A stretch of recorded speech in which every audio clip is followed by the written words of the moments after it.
Merci, Monsieur le Président. Merci à la Société marocaine de pédiatrie pour l'invitation.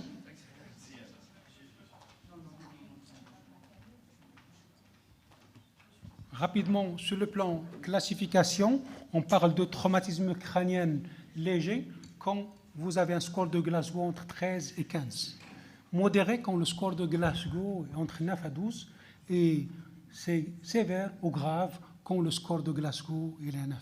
Donc ça, c'est la définition qu'on va adopter. Sur le plan épidémiologique, il y a quelques données américaines. C'est 600 000 visites aux urgences, 60 000 hospitalisations et 6 000 décès par an.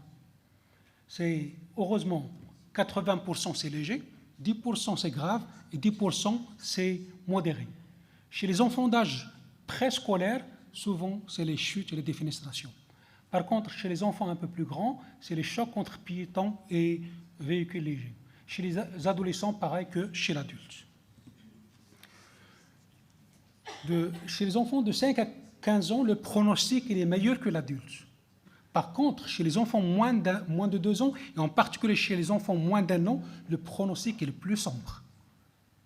La mortalité des traumatismes crâniens graves, elle est 25%, et souvent c'est une mortalité précoce.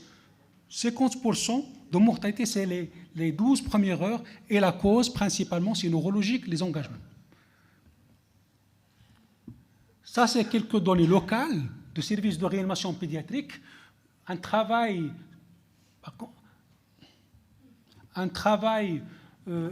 sur 7 ans, on a recensé 162 patients graves. Je parle de trauma crânien grave parce qu'on n'admet que les cas graves. L'âge moyen de nos enfants, c'était 7 ans, mais il y a des extrêmes de 4 mois à 15 ans. Et le mécanisme le plus fréquent, c'est beaucoup plus les AVP. Le mécanisme le plus important, c'est les AVP. Le deuxième élément très important, c'est le délai de consultation. On a dit que la mortalité précoce elle est importante et on voit que quand même pas mal d'enfants qui consultent après 6 heures. Le deuxième élément, c'est le score de Glasgow. Donc on ressort que les cas graves. Il y avait quand même 21% d'enfants qui avaient un score de Glasgow entre 3 à 5 et 69% entre 6 à 8. Les autres, c'est des patients intubés ventilés. L'autre élément aussi, souvent c'est associé. Le trauma crânien chez l'enfant, souvent associé. On voit que le traumatisme crânien grave, associé principalement à des traumatismes thoraciques. Les enfants qu'on reçoit, 30% déjà ils sont en hypoxie, ça c'est important. Et le deuxième élément, l'hypotension. On sait que l'association hypoxie-hypotension aggrave le pronostic. Les séquelles neurologiques, à peu près 30 enfants sur 169 sortaient avec des séquelles, en particulier, parmi les séquelles, il y avait l'état végétatif. Et les décès, on avait 24% de décès. Sur les 126, il y avait 39 enfants décédés. Sous un autre angle d'accidents domestiques, je sais qu'il y a un travail, il y a une présentation sur les accidents domestiques, donc une thèse qui vient d'être soutenue. Parmi les accidents domestiques, il y avait les 200, c'est un travail sur 2 ans, 223 accidents domestiques, et parmi ces accidents domestiques, il y avait 25 traumatisés.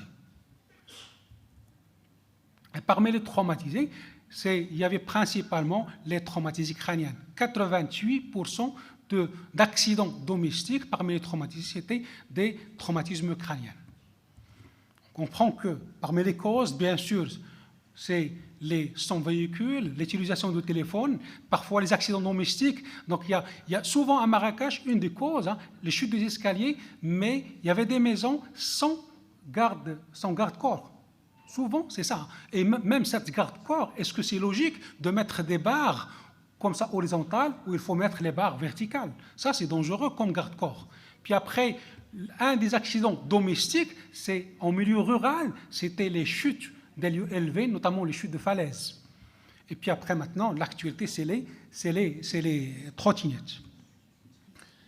Puis pour passer au traumatisme crânien léger, il y a une question, c'est un enfant, je pose cette question, un enfant d'1 an s'est présenté à la clinique après être tombé d'un canapé et avoir atterri sur la tête, À la clinique, l'enfant était asymptomatique et se comportait normalement.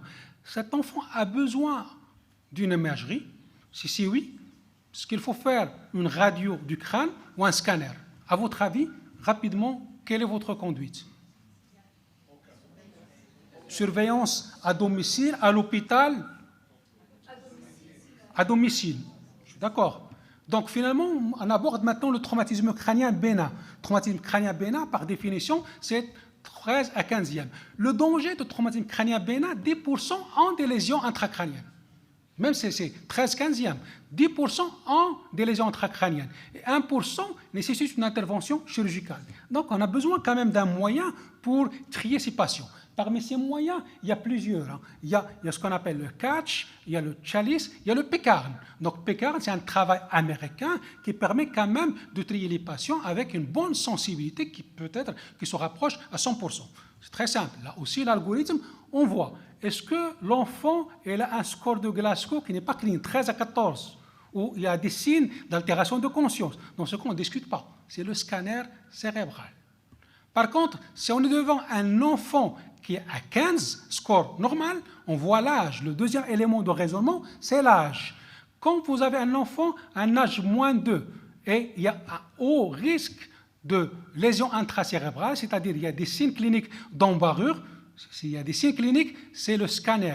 S'il n'y a pas de haut risque, c'est-à-dire que le risque est intermédiaire. Hématome du scalp non frontal, perte de connaissance qui dépasse les 5 secondes, ou un mécanisme sévère, c'est-à-dire un décès, par exemple, où la vitesse était importante, ou comportement anormal de l'enfant selon les parents. Dans ce cas, il faut raisonner selon l'âge. Si un enfant moins de 3 mois, association de plusieurs facteurs de risque, il faut demander un scanner.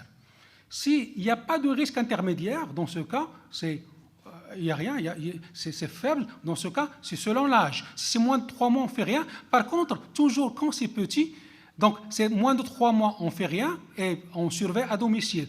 Par contre, c'est moins de 3 mois et on surveille à l'hôpital. Ça, c'est très important là aussi. Le milieu de surveillance, les moins de 3 mois, même s'ils sont à bas risque, on ne demande pas le scanner, mais on le surveille à l'hôpital. Par contre, c'est plus de 2 ans, on raisonne là aussi pareil. S'il y a un haut facteur de risque, c'est notamment les lésions de base de crâne. Dans ce cas, on demande un scanner. S'il n'y a pas un haut risque, on raisonne selon l'âge. Sinon, on ne fait rien. Donc, c'est ce qu'on appelle cette PECARN, c'est-à-dire que pédiatrique émergence et CARE, on peut la télécharger à travers une application, c'est le Medcal. Donc, une application médicale, on peut mettre l'âge, on choisit l'âge, si moins de 2 ans, il te donne. Est-ce qu'il faut surveiller à domicile? Est-ce qu'il faut demander un scanner? Quelle est la conduite? C'est très simple. Donc, ou afficher cette plaque de PECARN, et donc qui permet quand même de distinguer les enfants moins de 2 ans et les enfants plus de 2 ans. Et en ce cas, est-ce qu'il faut demander un scanner ou surveiller à domicile? Si on revient à un autre cas, c'était un enfant d'un an qui était conscient. Un enfant moins de 2 ans, bien sûr conscient, il n'y avait aucun facteur de risque, et donc, puisqu'il n'est pas âgé, il est âgé d'un an, dans ce cas, on est là. Donc, pas de scanner et surveillance à domicile.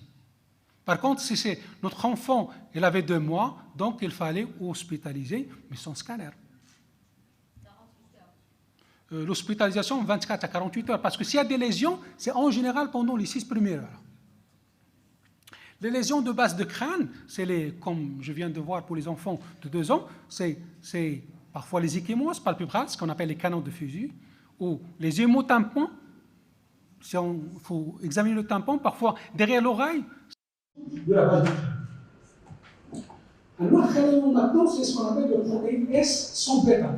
S sans bêta, maintenant on parle beaucoup chez l'adulte, il y a des algorithmes, et même, il y a quand même des travaux chez l'enfant où on a ajouté le S bêta finalement dans le raisonnement de le même algorithme de PECARN pour réduire un peu la demande de scanner. Parce que quand même, le scanner, c'est des radiations. Et l'ajout de cette protéine S bêta, que ce soit chez les enfants moins de 2 ans ou les enfants plus de 2 ans, elle a permis de réduire la demande de scanner quand même de 30%. Donc, l'ajout de S bêta, sans bêta, qui est un biomarqueur, donc par voie sanguine bien sûr, biomarqueur de lésion tissulaire, cérébrale, et donc elle permet de réduire la demande de scanner.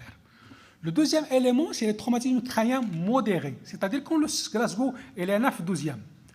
Le risque, c'est l'hématome extradural ou sous-dural, principalement chez les petits enfants. Deuxième élément, c'est les crises d'épilepsie qui peuvent survenir. C'est 5 à 10%, surtout pendant les 2 premières heures. Il n'y a pas de consensus, malheureusement, pour le modéré. Mais le scanner doit être systématique. Il faut l'hospitaliser minimum 24 heures et le prendre en charge comme le grave, on verra, et lutter contre les axos, c'est-à-dire les facteurs d'agression cérébrale d'origine systémique. Et tout traumatisme crânien modéré, il peut évoluer vers un traumatisme crânien grave. Le deuxième élément, chez les patients, c'est modéré. On a demandé un scanner initial et ce scanner était négatif. Il n'y avait pas de lésion. Et l'enfant ne récupère pas, c'est-à-dire le score de Glasgow ne décolle pas, ne dépasse pas 12. Dans les 2 heures suivant l'accident où l'état neurologique s'aggrave, il faut répéter le scanner. Et si le deuxième scanner est normal, il est toujours négatif, et l'enfant ne s'améliore pas neurologiquement, il se dégrade, il faut penser à des convulsions infracliniques, demander l'EEG, demander parfois un angioscan, parfois des lésions de la carotide qu'on ne voit pas au scanner, ou demander l'IRM pour éliminer les lésions axonales diffuses. Je parle des enfants qui se dégradent neurologiquement ou l'état neurologique il est altéré et le scanner cérébral est normal. Ça, on peut découvrir des hématomes extradurales, des plaies crânio-cérébrales et des lésions axonales. Maintenant, je passe au traumatisme crânien sévère. Traumatisme crânien sévère quand le score de Glasgow est strictement inférieur à 9. Tout en sachant qu'un modéré peut passer vers un traumatisme crânien sévère.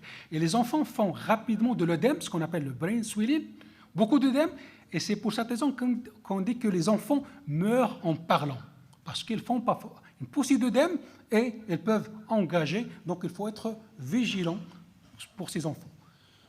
Le mécanisme, il y a des lésions primaires, c'est les contusions, les hématomes, des lésions axonales diffuses, et le mécanisme, c'est les lésions de coup, de contre-coup, accélération, décélération, et parfois des mécanismes pénétrants. Et ces lésions primaires, elles peuvent évoluer vers les lésions secondaires, notamment l'ischémie, l'époxie, l'œdème, la compression, ce qui augmente la morbie, la mortalité. Et donc, il y a des actions thérapeutiques pour ne pas arriver ou pour ne pas aggraver les lésions secondaires.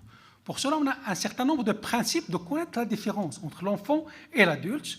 Notamment, il faut savoir que l'enfant, sa performance myocardique elle est faible, en particulier avant un an, que le débit cardiaque, elle dépend beaucoup plus de la fréquence cardiaque. Si un enfant commence à bradycardiser, c'est-à-dire que l'enfant il est en train de diminuer son débit cardiaque, que la consommation d'oxygène chez l'enfant est très importante, que les réserves sont faibles, donc l'enfant peut faire rapidement de l'hypoxie, que l'enfant il a un gros abdomen, s'il a des troubles de conscience, rapidement il peut inhaler, et qu'il a une faible réserve en glucose, donc rapidement il peut faire l'hypoglycémie. Et donc, connaître l'hémodynamique, l'état respiratoire, on a besoin de connaître quand même les paramètres. Ça aussi, il y a quand même une application qui s'appelle PDREF, qu'on peut télécharger gratuitement et qui peut vous donner, selon l'âge, quelles sont les normes vitales, quelle est la sonde d'intubation à utiliser, quel est le laryngoscope à utiliser, quelle est la sonde d'aspiration, quelle est la sonde d'intubation, et ça peut faciliter la tâche. Ça, c'est un exemple, même il nous donne quand même la taille de la sonde d'intubation et le reste. Puis l'autre élément à connaître sur le plan anatomique, il faut connaître que le cerveau de l'enfant, c'est à peu près 19% de poids du corps. Puis après, elle diminue progressivement. Finalement, au départ, c'est à 15% du poids du corps, c'est-à-dire 1/10 du corps. Alors, par contre, chez l'adulte, le crâne, c'est le 1/50 du poids du corps. L'autre élément physiopathologique, le débit sanguin cérébral chez l'enfant, il est important. Donc 25%, c'est pour le cerveau, alors que chez l'adulte, 15%. Et le métabolisme, là aussi, c'est important chez l'enfant. Le cerveau, c'est un organe très important et actif chez l'enfant. L'autre élément, ce qu'on appelle la tranche d'autorégulation chez l'adulte, elle se situe entre 50 et 150. Chez l'enfant et chez le nouveau-né, elle est beaucoup moins. Et donc, chez le nouveau-né et l'enfant, si la tension chute, il peut faire rapidement de l'ischémie. Si la tension augmente, il peut faire rapidement de l'hémorragie. Donc, il faut quand même avoir un équilibre hémodynamique très strict. L'autre élément aussi pour l'équilibre hémodynamique, il faut savoir que l'hypercapnie, ça vasodilate le cerveau. Donc, il faut maintenir la capnée dans une fourchette normale. Et la PaO2, là aussi, c'est un élément qui permet la régulation du débit sanguin cérébral. tout en sachant que la boîte crânienne elle est formée de 3 composantes, le cerveau, le liquide cérébrospinal et le sang. Et le tissu cérébral, c'est 80%, le sang, c'est 10%, et le LCR, c'est 10%. Cette boîte crânienne, ce cerveau, elle est dans une boîte crânienne. Chez les petits, elle est séparée par des sutures et les fontanelles. Et on a l'impression que l'enfant peut se défendre facilement contre l'hypertension intracrânienne avec ses sutures. Il ne fait pas d'hypertension intracrânienne. Alors que c'est faux. Hein. L'enfant, il a une compliance cérébrale faible par rapport à l'adulte. Donc l'enfant, il peut engager plus rapidement en cas d'hypertension intracrânienne aiguë. Donc, tout en sachant que la pression intracrânienne chez l'enfant de 1 à 4, nourrisson 0 à 16, mais ce n'est pas intéressant, ce qu'il faut retenir, que l'hypertension intracrânienne, que ce soit l'enfant ou l'adulte, on l'a définie par une hypertension intracrânienne plus de 20 mm de mercure de façon soutenue. Et la pression de perfusion cérébrale, là aussi, hein, qui est la différence entre la pression artérielle moyenne et la pression intracrânienne, doit être chez l'enfant de 0 à 5 ans de 40 mm de mercure, et chez l'enfant de 6 à 7 ans de 50 mm de mercure. Donc ça, c'est très important, cette pression de perfusion cérébrale. C'est les sutures et la loi de Monroe-Keeley et les différentes composantes, le cerveau, le LCR, le sang. S'il y a de l'hypertension crânienne, un composant comprime l'autre composant. Mais rapidement, l'équilibre peut être dépassé et l'enfant peut engager. Donc, c'est en résumé. Par rapport à l'adulte, l'enfant est plus fréquemment neurotraumatisé, se met rapidement en choc, se refroidit plus rapidement, se met rapidement en insuffisance respiratoire et se met rapidement en acidose et en hypoglycémie et il est plus à risque d'atteinte cérébrale secondaire. Donc, il faut quand même s'organiser pour l'enfant. La prise en charge, c'est une chaîne, la chaîne de survie qui commence au lieu de l'accident, durant le transport, à l'arrivée, durant les examens et au milieu de soins intensifs. Pour faire tout ça, donc il faut connaître ces éléments qu'on a vus, un peu de physiopathologie, et s'organiser à travers des protocoles. Les protocoles améliorent la prise en charge, et l'idéal, c'est avoir des centres de trauma. Donc, les consensus de prise en charge de traumatisme crânien grave, je rappelle que c'est le premier en 2003, le deuxième en 2012 et le dernier en 2019. Donc, c'est un peu barbare, cet algorithme de dernière recommandation, c'est trop chargé, mais on va essayer quand même de décortiquer un peu quelques principes. Chez l'enfant neurotraumatisé, il faut commencer par le simple, c'est le ABC. Tout d'abord, il faut libérer les voies aériennes, vérifier la respiration et la circulation. On sait que l'hypoxie et l'hypotension, c'est les ennemis d'un enfant traumatisé crânien. Il faut évaluer neurologiquement par le score de Glasgow, et remplir par le sérum salé isotonique, pas de sérum glucosé pendant au moins les premiers 24 heures, protéger le cerveau. Pensez un enfant qui a un traumatisme crânien grave, c'est un enfant porteur de lésions de rachis cervical, et rien au départ par le nez, c'est suspicion de traumatisme crânien de la base du crâne. Donc on peut passer une sonde gastrique par voie nasale. Cette sonde gastrique, elle peut passer à travers la base du crâne et passer dans le cerveau. Donc, prévenir les lésions secondaires et lutter contre l'hypoxie et le choc. Donc, les principes de prise en charge initiale, là aussi, sont publiés dans les guidelines. Les derniers guidelines, c'est de 2021.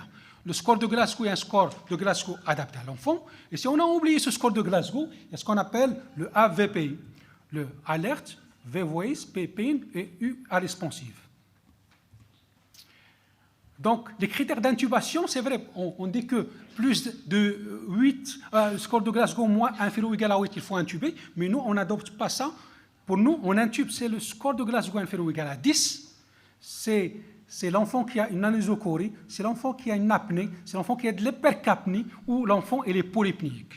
Les éléments de cet algorithme, c'est que la position semi-assise, 30 degrés, pensez à l'oxygénation, à contrôler CO2, pensez à avoir un équilibre hémodynamique, pensez à régler un problème hémorragique, perfusé par le sérum salé, pas d'hyperthermie, la normothermie, sédater l'enfant et probablement prévenir les convulsions par la phénitoïne ou le Keppra. Et parfois, quand il engage une hypertension intracrânienne importante, il faut penser à faire la craniectomie décompressive.